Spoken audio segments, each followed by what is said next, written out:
On the other side of the political aisle, the main opposition Democratic United Party's interim leadership is now up and running. The Emergency Committee's first order of business on Monday was to visit the National Cemetery in Seoul before holding its first meeting at DUP headquarters. Our political correspondent Kim Yeon-ji has more.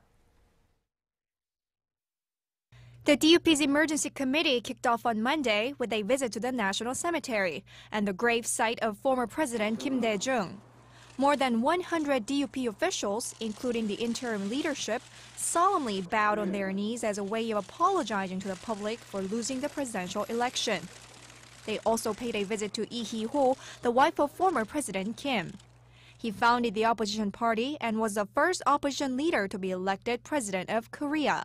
During the first meeting of the Emergency Committee, Chairman Lee Hee-ho vowed to change everything about the party except its 60-year-old history.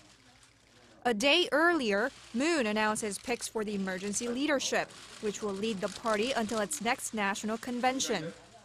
The 7 appointees represent various regions and age groups. It has 2 3-term lawmakers, 1 2-term lawmaker, and 2 first-term lawmakers. It also incorporates 2 people from outside of the parliamentary leadership. Former party senior member Lee Yong-deuk and the party's regional head of North Gyeongsang Province, Oh Jung-gi. First and foremost, the appointees have a strong will for reform and innovation. They also have a balanced point of view.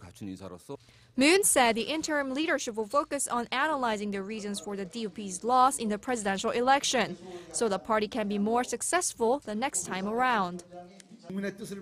We will achieve a complete overhaul of the party and politics to the point of reconstruction, rather than a simple remodeling. The Emergency Committee has 3 teams, each focusing on analyzing the election loss, reforming politics, and preparing for the DUP's national convention. The interim leadership will begin a bus tour of the country on Tuesday.